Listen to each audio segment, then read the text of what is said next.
for the impossible. Genesis 18:14 says, "Is anything too hard for the Lord?"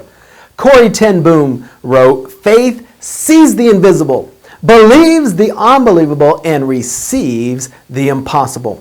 What is impossible in your life? Do you face an impossible situation?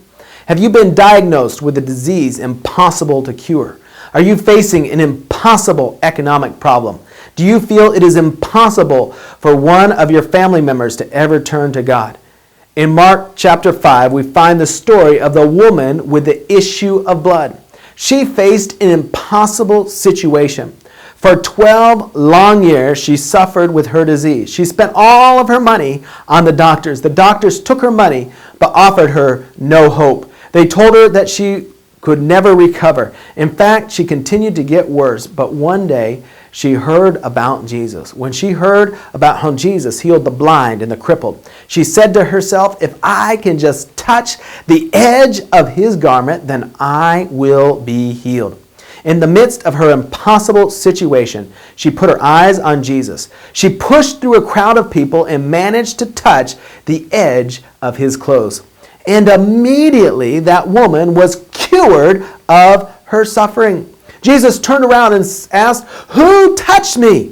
The disciples were confused. They said, "Jesus, you're in the middle of a crowd. Hundreds of people are touching you." But Jesus knew that her touch was different. Many people were touching Jesus in that crowd, but this woman touched Jesus with her faith.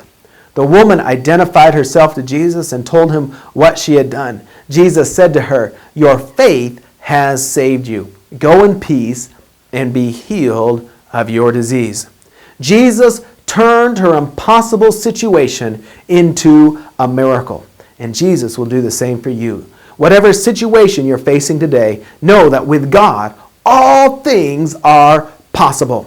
I encourage you to use your faith to reach out and touch Jesus right now. Believe God for the impossible. Believe God for your miracle today. As you pray, believe for the impossible.